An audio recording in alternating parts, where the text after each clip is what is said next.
Welcome back to a Slice of Empathy podcast.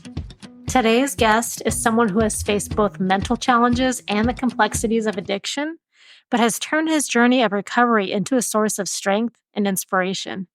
Anonymous Andrew is living with bipolar disorder and is a recovering alcoholic, and his podcast dives deep into the mistakes he's made in life, beginning with the story of a toxic 3-year relationship that has nearly broke him. Engaged and expecting a future with his partner, Andrew was blindsided when he discovered that she had been cheating on him with other men. This betrayal sent him into a spiral of depression, but through therapy, AA, and his own podcast, he found his way out of the darkness. And so after a year of self-reflection and accountability, he has emerged stronger, ready to share his experiences and his lessons with the world. Join us as we explore Andrew's incredible journey of resilience, healing, and self-discovery. So I'm super excited to have you in today. If you could tell us a little bit about your background, what led you to start the Anonymous Andrew podcast. I'm super excited to learn more about that and your personal experiences. Yeah. Let's start with this. I woke up 2 years ago after leaving a relationship, and I wondered how I got here. Here meaning I'm 62 at that time, and I seem to have, what I thought at the time, wasted my entire life. I'm an alcoholic in recovery. I just celebrated 9 years of sobriety. Awesome. And it was a long trip. I've been battling alcoholism all my life. I had some sobriety back in the 90s, and I had about 5 years back then, and then I relapsed, whatever. I was married very young, although I think you were married younger than me. I listened to your podcast. Yeah. You were married at 19, right? Yeah, correct. Yeah. No. So no, I was, so that's young. I was married at 25, but divorced at 92. Didn't last 7 years, but I did have 2 children from that.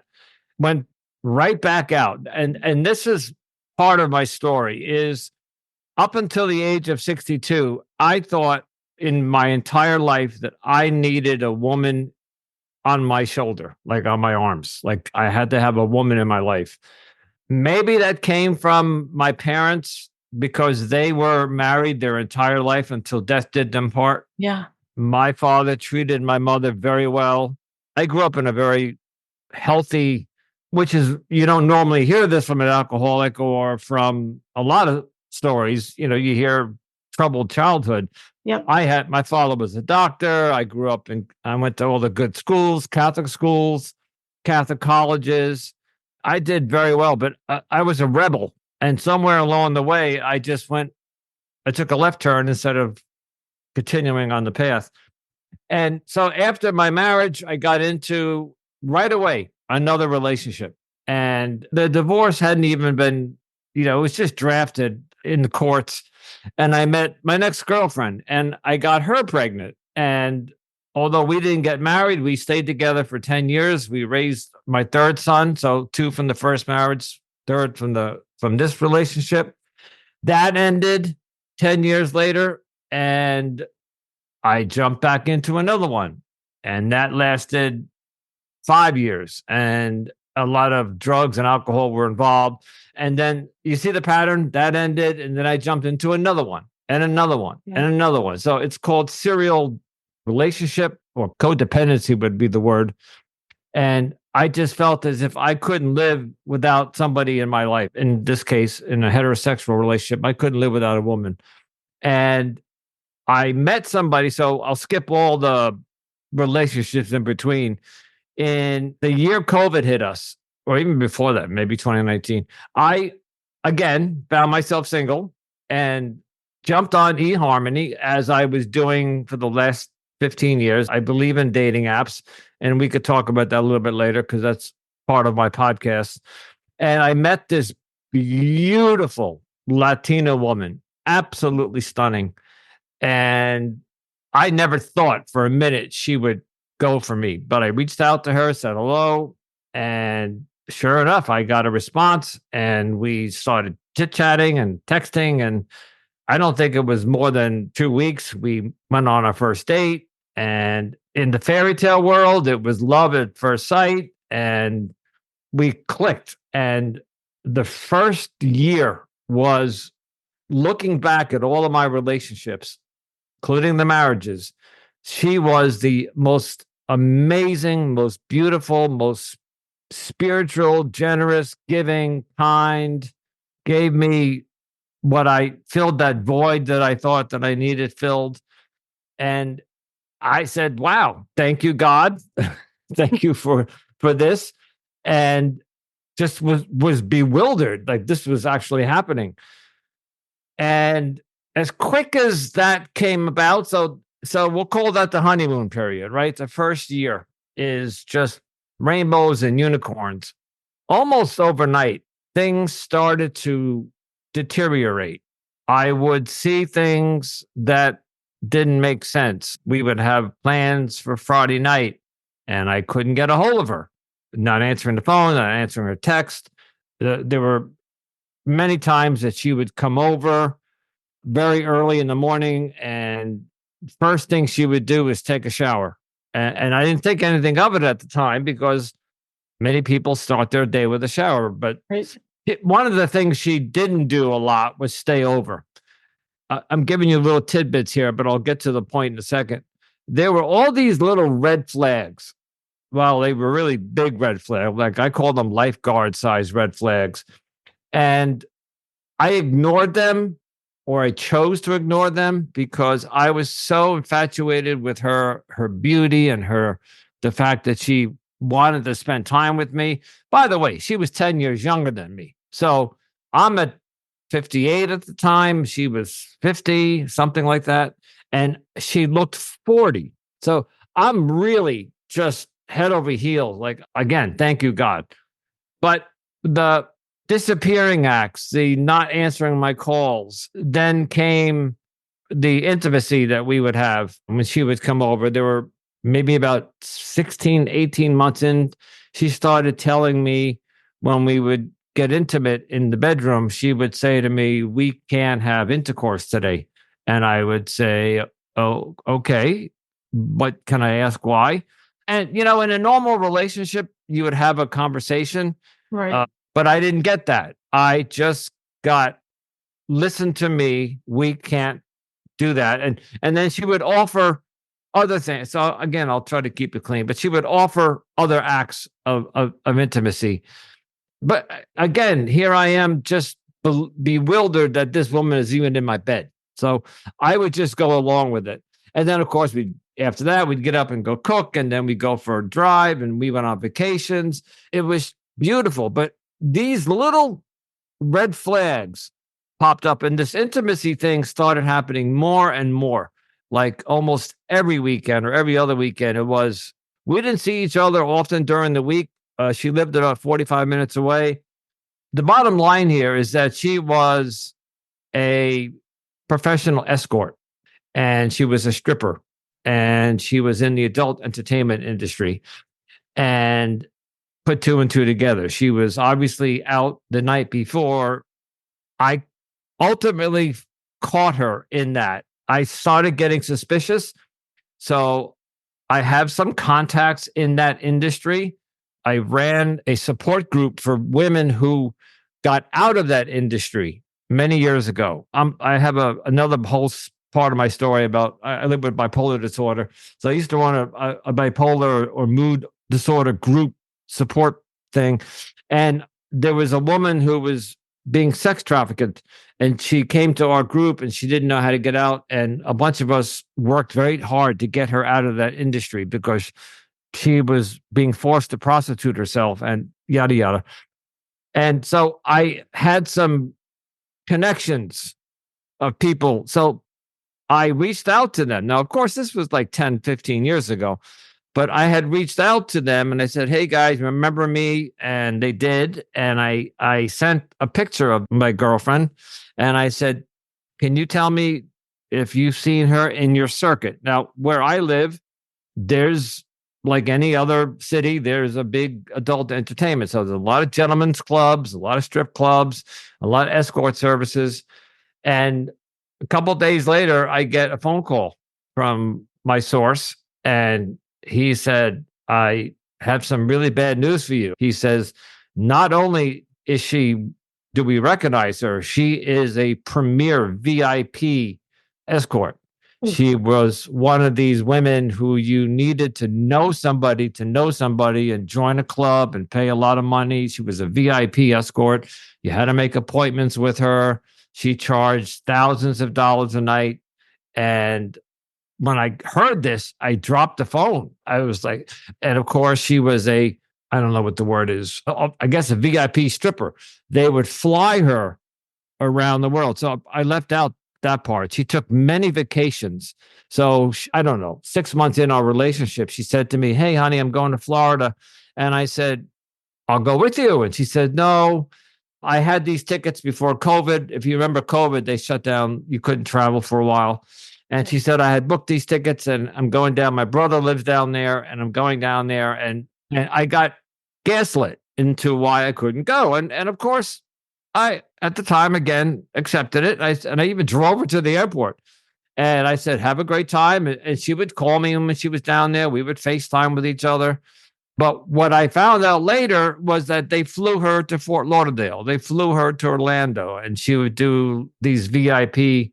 And I'm telling you, she must have taken 5 or 6 trips within 18 months.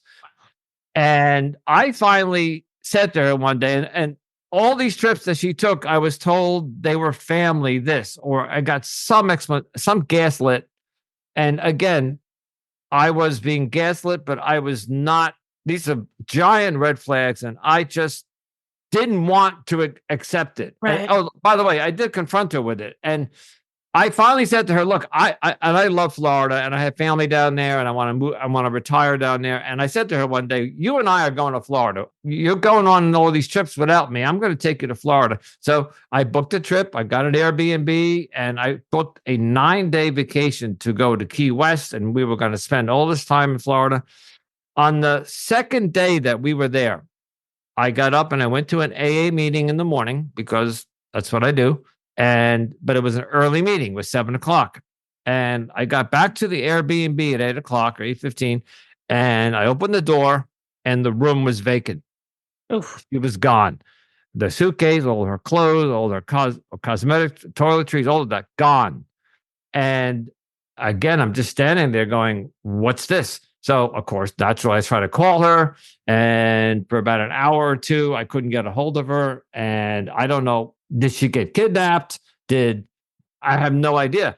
I finally get a hold of her, and she's in Orlando on she tells me she's on an Amtrak train back to New York because she was angry at me because the day before we went to Key West, we went scuba diving, and she said that I was driving too fast on the I-95.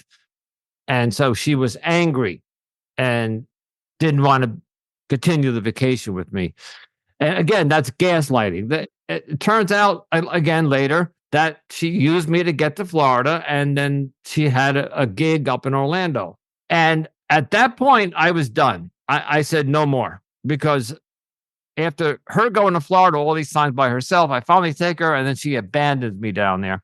So in my mind, I'm hurting and I'm heartbroken, and I say, "Okay, that's it." And I spend the rest of the time with my son, and I come home, and at that time and time I get home, no communication between her and I.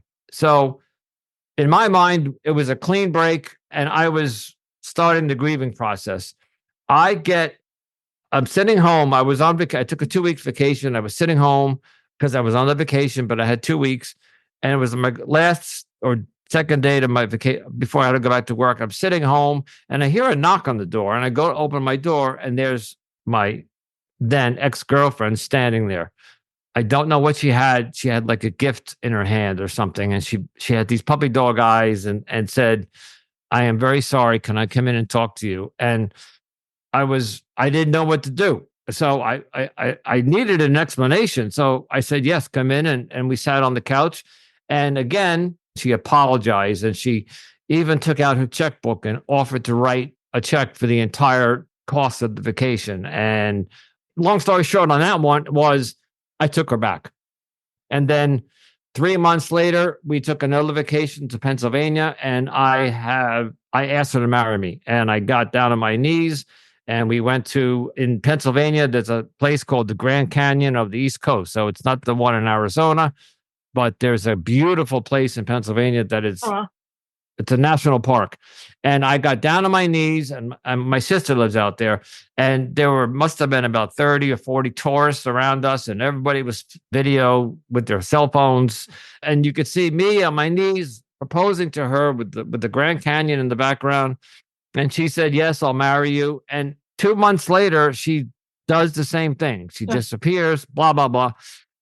And to the end of the story, I had to walk away. I had to, because she just wasn't changing. And thankfully, I got the ring back because we were cleaning in my house one day. And that was really the day the relationship ended. She came over. She said to me, "We're going to clean the house." And we did. We started cleaning, but she took the ring off and put it in my kitchen on the windowsill by the sink. And at some point that afternoon, when we were finished cleaning, I started kissing her, and I tried to get her in the mood to go into the bedroom. And then she got angry at me, and she said, "What is it with you and your sex? And why is it always sex, sex, sex, sex?" And I was like, "Why? Where's this coming from?" And she literally grabbed her pocketbook and a few things, and she stormed out of the house. And again, at that point, I said, "I'm done. I'm done." And I looked at the window, and I saw the ring there, and I said, "Thank God." But that was the end of the relationship. And that was almost 3 years of this story. And as I said in the beginning of our interview, I would leave one relationship and go into the next one. Well, this one was so unbelievable, so wild, so just unfathomable what just happened to me. Like, it was almost like a romance scam. But although she wasn't a scammer, she just was trying to live two lives. She wanted, I guess, and I was empty, broken shell of a man. I said, "How could I have let this happen? How did I miss all these red flags?" And I didn't talk about some of the real red flags in the beginning. She was married for 20 years. And her husband had cheated on her, and she divorced him because of that. And that's why she went on eHarmony. She went on eHarmony. She told me this in the beginning, to get revenge on her ex-husband. She really didn't intend on meeting somebody, but she met me. And I think in her world, she needed to. Now, I don't know whether her escorting and her stripper was something she had done prior or was doing with her husband, or he knew about it. But I should have picked up on that, because when she first told me the first couple of dates we were on that she was not even out of the marriage, like 3 months, 4 months, something like that. You don't start dating after a 20-year marriage 3 months later. Yeah. But those were the red flags that I ignored, things like that. Right. No, I appreciate you sharing your story. And I mean, it makes a lot of sense. I agree with you. Like, long-term marriage like that, 20 plus years. Yeah. 3 months. That's not making sense, right? No.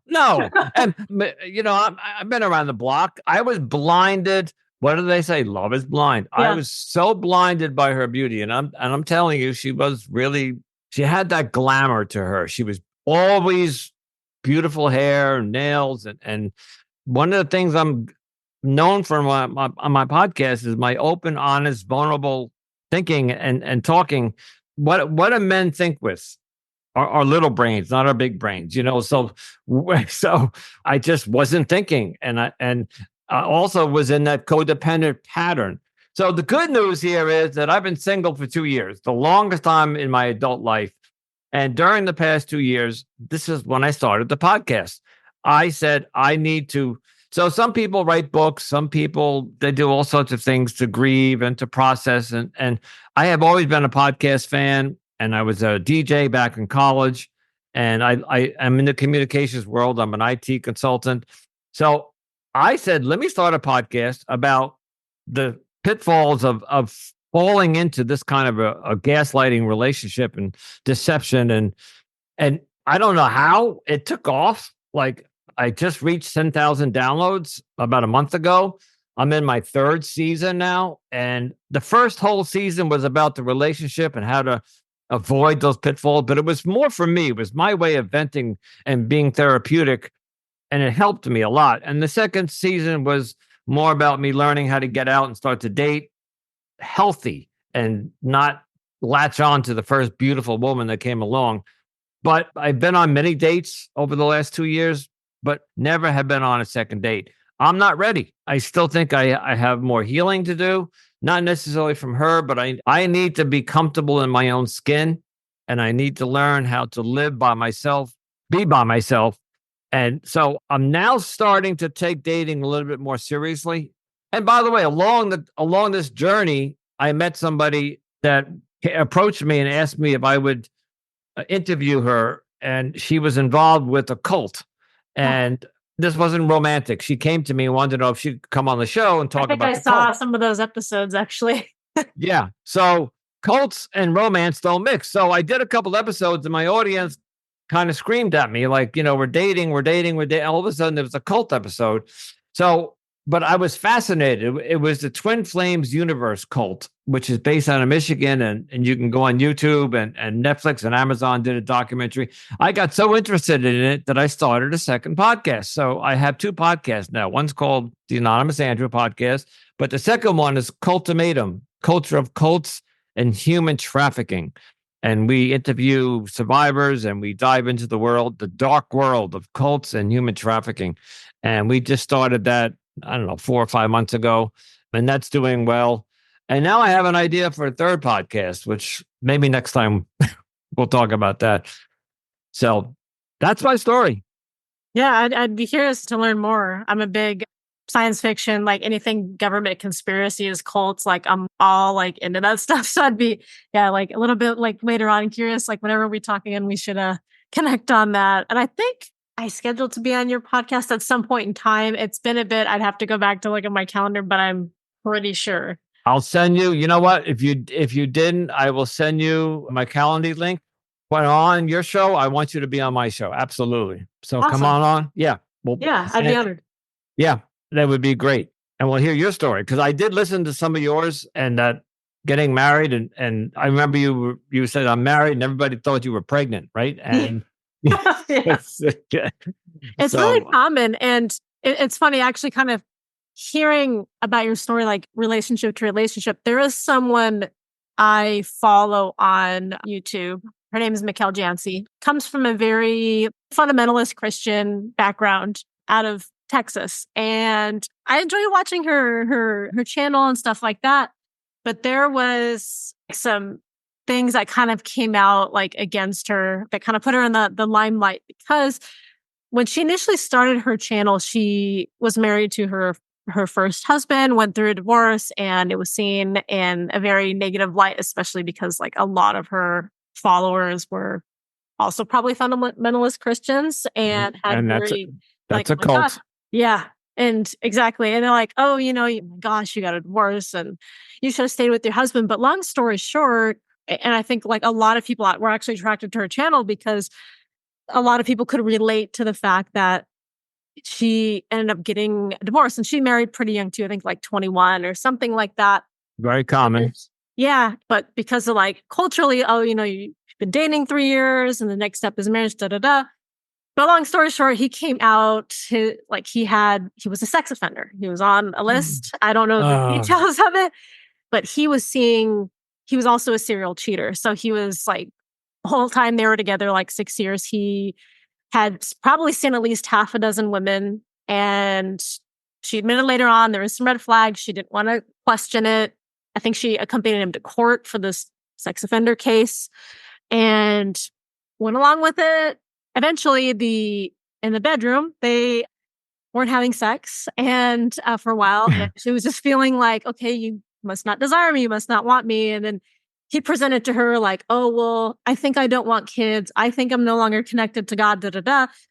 But along that way, like there was some red flags that he was getting messages from this other woman, and she didn't want to question it. And there's some points of time where there was like violence or things that would pop up that would make her like afraid to even bring things up. And so they ended up filing for a divorce. And then later on is when there was confirmation of like all the cheating, and a bunch of people, I think, had come out saying, yes, I saw him for a brief amount of time too, or whatever. And then of course her fans are like, yeah, or they're like cheering her on. Yeah, take some time for yourself, Yep. like really learn about yourself. And people are really championing for her. And a month before her divorce was finalized, she started seeing someone, I think in March. So her divorce wasn't finalized yet. And then like she went on like, yeah, I'm going to be single for a while. I'm going to discover myself. And then she jumps into another relationship that has its own set of red flags. But anyway, that's kind of like, I think people are really like pushing for it. And Was he, I forget what, they were married. Was her husband part of this fundamental Baptist church also? so that's interesting. Yeah, they actually met, I think, on like a Christian dating app. Okay. And I'm not sure, like, so I think for him, like, what attracted her to him was that he chose to become Christian, I think, when he was like around 18. And then, of course, towards the tail end of their marriage, she kind of like, well, I'm feeling more disconnected from God. And like, as a reason for like their eventual separation. I think to this day, like, if he didn't say, no, I'm not willing to work on this, she probably still would be with him because it's like fundamentalist Christian way. And so, Yeah, I'm very familiar with it's there's a couple of fundamental yeah, Baptist cults. I'm going to call them cults. They'll call themselves churches or yeah, religions, but there's one called the IFB, and I'm surprised she got married at 21 because they usually start grooming them 12, 14, 16, and not just that cult, in so many. So we're up to 40 something episodes in Cultimatum, and I can't tell you, I've squirmed in my chair listening to these survivors or what they went through. And some of the people who got married and had children at 16, 18, and 20, their children, and they stayed in the cult, their children became victims of sexual abuse by the elders. The elders in these cults run everything. And so this husband of her, when he was cheating, there's a practice in a lot of cults where you can, I don't think maybe this wasn't one, where you can have multiple yeah, wives, like the Mormons do. yep. So yeah, I know all about this. It's disgusting. I'm sorry that she went through that, but is she still with the boyfriend now that she? Yeah. So like it's interesting. Like there are like several like snark forums and in the comments and stuff like that. But she's married to her rebound relationship. And they've been married for I think 6, 7 months or something like that now. But they just seem like mismatched. Like and Ah, when we're watching her and her ex-husband on screen, just the vibe I was getting, like they just didn't seem like very like well matched. Their interactions seemed a little off. But yeah, people are saying, she just jumped into another relationship right away, that likely because she just felt like she was 25, 26, like she needed to get married soon because of the stigma. Like if you're at a certain age and you're not married yet in their yeah. circles. No, that's why I needed to take 2 years off. I had the Yeah. opportunity to get into it. There was a woman within the first year that I've been friends with for a long time, and she's had a crush on me for about many years. And she called me up and wanted to go out on date. And when you are codependent or you have gone through anything traumatic or Yeah. as such as she has, you need to take a minimum of a year off Yeah. and reflect and do some writing, go to therapy. You need time to yourself. And this literally in the next couple of weeks will be 2 years for me that I've been single. The longest time in my adult life that I have been single that long. And I'm 64 now, and that's saying a lot. Like, so there has never been a time between relationships that I was single more than maybe 6 months. Anyway, it's very common. And when I put the podcast together, I thought I was the only one that had ever experienced something like this. And then, of course, I'm finding out that this is very common, what I went through. So Yeah. crazy world out there, Valerie. Oh, Very absolutely. I want to share another quick story. sure. With my mom, of course. And I mean, we've talked about it. And yeah, so when her and my dad were together, she was pretty young, I think like 17. I think eventually they got married a few years later. And of course, they had my brother and I.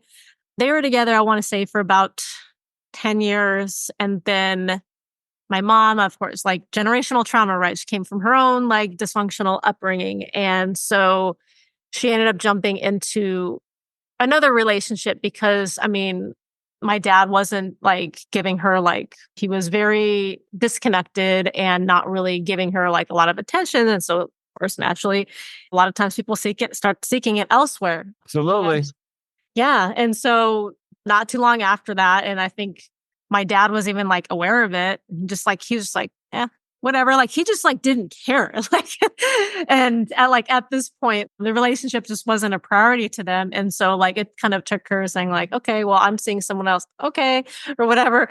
And so eventually they got divorced, and she was with my stepdad for a long time as well. And so they got divorced, I want to say, and I think it's 2021. Yeah, 2021.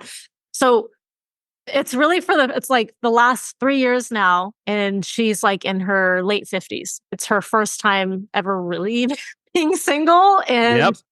And so like she tells me all the time, she's like, yeah, I can't even think about being with anyone else right now. She's like, I'm just like done. Like, she's like, I can't even think about that right now. Maybe someday in the very distant future. But I think it's like for her, like she's like taking this time like to really like learn herself and discover herself, because even like myself included, like it's hard. Like if you jump into a relationship when you're very young, you don't really get to really discover yourself, I guess, Nope. outside of the relationship. I think like in my case, glad we just didn't like rush to have kids when we were young, because oh my gosh, that would have been a mess. But I think it could be hard because you kind of start to associate your identity like being married or being in the relationship. That's And exactly what I was yeah, saying, that I needed somebody in my life. And now right. that I'm single for 2 years, I have gotten more comfortable being single now. Now, Yeah. I don't know if I'm a little afraid to get into a relationship now, because I'm kind of comfortable in my skin now, and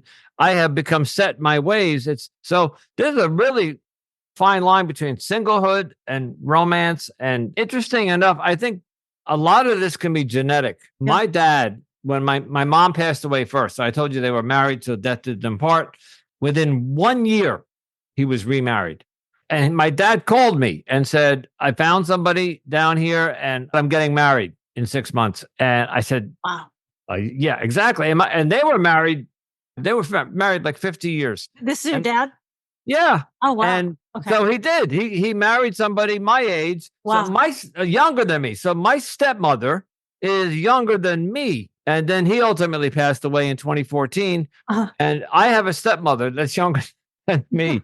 So, but the point is I think it might be genetic, because my dad couldn't be alone either. I'm like, Dad, why don't you go have some fun? Date multiple. No, I need a woman. I need to get married. I said, okay, all right, Dad. Whatever floats your boat. oh, no, I can 100% relate to that. I don't know if I've really mentioned it too much in my podcast, but when I was in high school, my dad started dating someone who was from another country, and she was here on a visa. And so, long story short, they got married so he could help her get her eventual Right. citizenship, right? And he helped her bring her young daughter over. And she was only like 2 years older than my brother, 7 years older than me. And my husband and I were dating at the time. And so she's only a year older than my husband. And so they were married for about 5 or so years. And then eventually they got divorced because she wanted another kid. My dad was done with that. That ship has sailed. Yeah. And I just remember, like, for the longest time, my dad would be like, oh, your stepmommy, your little sister, da da da. It's just like, well, like, she's old enough to be my sister. It's crazy. It's absolutely crazy. And the ex-girlfriend of mine, while I was with her, when she divorced her husband because he cheated on her, they were working towards getting their green card. Yeah. At the time, one of the days when she was sitting here, she was telling me, as we're dating, she said to me, you can't put my pictures on Facebook. You can't put them on Instagram. Nobody can know that we're dating. And that, of course, should have been a red flag. But again, I sat there and said, not a problem. Yeah, as long as you and I are together and we can have sex and we can go on trips and I did anything she asked. But anyway, yeah, it's not uncommon. Yeah, absolutely. And it's funny, like, I'm still like connected. Like, I mean, I didn't see her as a stepmom. I see her as like, a friend. I don't have anything against her. I just didn't like really view her as a mom, because at this point I was like 16, 17 years old. And then when they divorced, I don't think I've seen either one of like either her or her daughter probably in at least 10 or so years. But my Wow. dad will be like, in his mind, like he's so settled. Oh, she's your sister. And like, we haven't seen them in over 10 years. They moved on. Like his ex-wife is with someone else, has had a baby with someone else. Like they've moved on. My dad's with someone else he's been with for 10 years. I I don't understand it, but it is what it Yeah. is, I guess. It is. It's crazy. Yeah. And that's part of what my podcast is about is navigating the modern dating Yeah. society and what to look out for, what to be careful of. There's a lot of romance scams going Right. on these dating apps. There's a woman called the Pink Lady Against Scammers. She's got a podcast and she points out how to spot the scammers, either who are after your money or who want to get to the United States, like your dad, bring them Right. over so they can get the green card. So it's a crazy, absolutely insane world out there today. And it's for us, it's hard to navigate. So, wow. Yeah, it really is. I kind of want to go back to when you kind of first realized kind of like what was going on, when you kind of had that aha moment before she kind of started the gaslighting, or maybe it was like throughout the relationship. But can you tell us about like the time that you confronted her? Like, how did that go? What was her response? Oh my God. So when I got that phone call that said she's not only just a stripper, like I Yeah. really thought in the back of my mind, she had this whole thing going on. So I didn't know what was the truth. And I did ask her one day because one day she came over and her pocketbook fell off our coffee table and all these singles fell out, like literally like maybe 300 singles or something. And I said to her, "What are you doing with all those singles?" And she said, "I like to carry a lot of cash around. It makes me feel like I have money." And the answers that we get to questions Yeah. sometimes are just that's a typical gaslighting question. Anyway, that's what said to me, "Well, who carries singles? Strippers, because that's what they get, right?" So when I got that phone call, I had to sit her down and I said, "I have definitive proof that you are A, B, and C." And I didn't want to believe it, but I trusted my source. And she said to me, "Tell me the name of the gentleman's club, and we will drive over there right now, and I'll prove to you that I'm not affiliated with them." And so I gave her the name of the club, but then I realized that my source had told me that if you wanted to book her for an escort, you had to be part of the VIP club.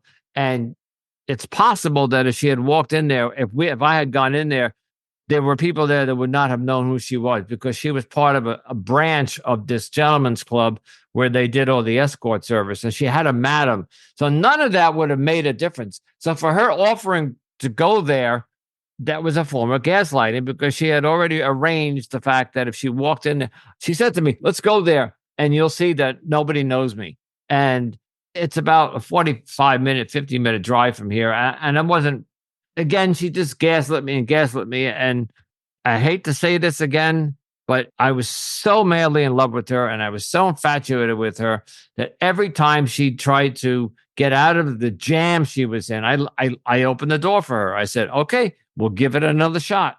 But I was in the doghouse because a week later, she called me up one day and she said, "You know what? I'm not very comfortable that you called me a prostitute." In the Latin community, to be called a prostitute is very degrading. Yeah. So in her world, I was degrading her. So she turned it around on me and put me in the doghouse like I'm the bad guy.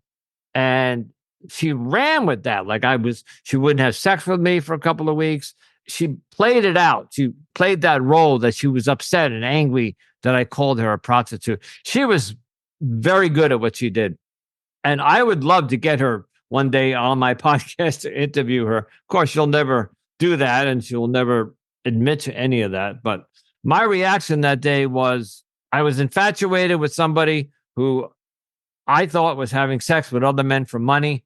And I was told by her that's nonsense. And she was willing to prove to me that that was nonsense.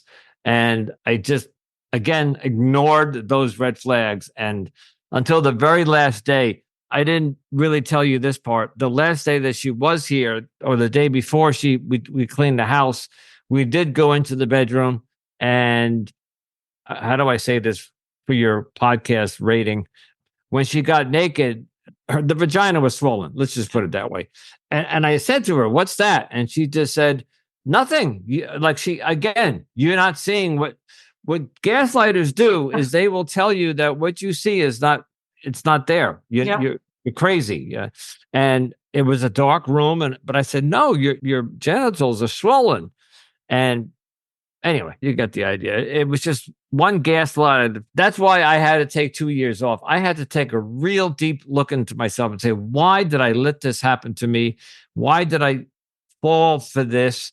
Only because she was, again, 64. You get to the point where you don't think that you're as I used to be very handsome when I was younger, and I had no problem. And I don't know if you know who Jackson Brown is, but he was a singer from the 80s. The women would love me because I had long hair back then. I have long hair now, but I had long hair back then, and they thought I was Jackson Brown. And I got laid left and right because of that. When you get older, you don't have that sense of self-respect, and self-love is the word I'm looking for. So you will do anything to get love, sex, attention, affirmations. And I just wanted companionship.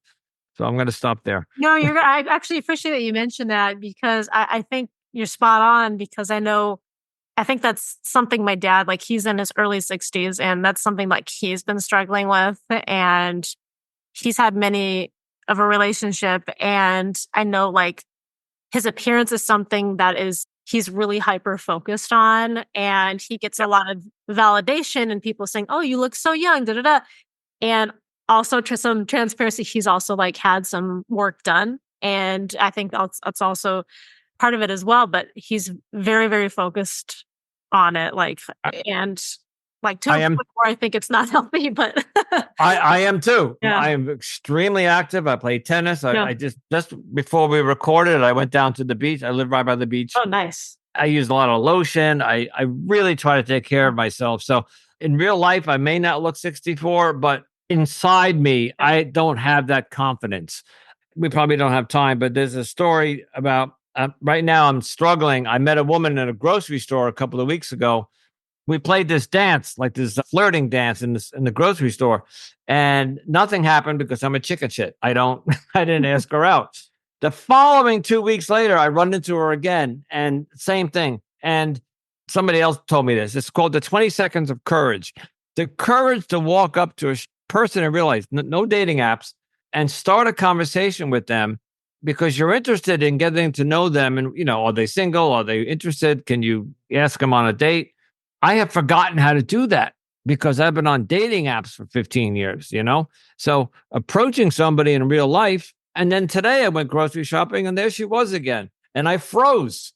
So I don't know. It's my age. Like, I feel like she looks at me like an old man, but it's also, I just haven't had experience. And when I was younger, before we had dating apps and before we had cell phones and computers, I had no problem. But I was 35 years old and Jackson Brown looking, Today, I don't think I am, although I take care of myself, I don't think other people perceive me as handsome or good looking. And that's a problem. And that's what I'm working on. Yeah, absolutely. Yeah, I definitely think that's very valid as well. And I think, like, before we close out, I'd love to hear how living with bipolar disorder has really influenced Oh. relationships, your recovery journey. I know it's been a couple of years since your previous relationship. Can you share about your recovery experience after that traumatic experience? So I was diagnosed bipolar in my 30s, and I was medicated majority of my life, all the typical medications. As I said, I started a group for people with mood disorders. And so I always tried to take care of myself, and I'm still in treatment, and I take one medication, but I'm asymptomatic now. My bipolar disorder was triggered by a lot of the drugs and alcohol that I did. So when I stopped drinking and drugging, and when I'm talking about drugs, I'm talking about cocaine, crack, and oxycodone, all the stuff that will bring you down. that will trigger a bipolar episode. And it's the mood swings left and right. And when you're on drugs or alcohol, it's very rampant. But when you become sober, the symptoms seem to dissipate. My bipolar disorder is dormant, I would say. I don't have any extreme anger or outbursts, and I don't have any severe depression, which is symptomatic of bipolar. You're either depressed or you're manic. I've been in the middle now for quite a few years. So Yeah, I'm good. yeah, that's great. My aunt actually she was diagnosed with bipolar when she, I think, was around 19 or so. And just as you were saying, when both her and my mom were young, did a lot of partying, drugs, drinking alcohol. And she's also, I think, for probably a lot of the same reasons, is completely sober from both of those things. I don't know for how many years, but for a very long time. And I know that's helped her a lot too. It does. Getting sober is, most psychiatrists and experts will tell you that a lot of people with mental illness, depression, bipolar, they will self-medicate by doing drugs and alcohol. But if you're sober, you have a better chance at living a normal life if you have a mental disorder. Yeah, absolutely. Well, it's been an absolute pleasure having you on here, Andrew. I've been enjoying hearing about your story. It's been so transformative, and I can't wait for our listeners to hear it. And Oh, I'm so great. Yeah. super excited for the opportunity to maybe be on your podcast as well. Not maybe. You're coming on, Valerie. Awesome. Not maybe. Yeah, Not I'd love to maybe. continue the conversation. So I'm excited about it. All right. I'll send you an invite as soon as we hang up. All right. Awesome. Yeah. So just quick before we close out, can you share with our listeners maybe where they can connect with you, follow you, learn about your podcast? I made it so simple. I have a website, anonymousandrewpodcast.com. My podcast. So Facebook, Anonymous Andrew Podcast. TikTok, Anonymous Andrew Podcast. Instagram, Anonymous Andrew Podcast. I'm on Threads. I'm on X. I'm on LinkedIn. I'm on Pinterest. I'm on all of them. So just type in Anonymous Andrew Podcast and you will find me everywhere. Awesome. Yeah, I'll make sure I get those in the show notes below as well. But it's been an absolute blast. I'm looking forward to thank you. again. Thank you for having me on. It's been a pleasure. Thank you.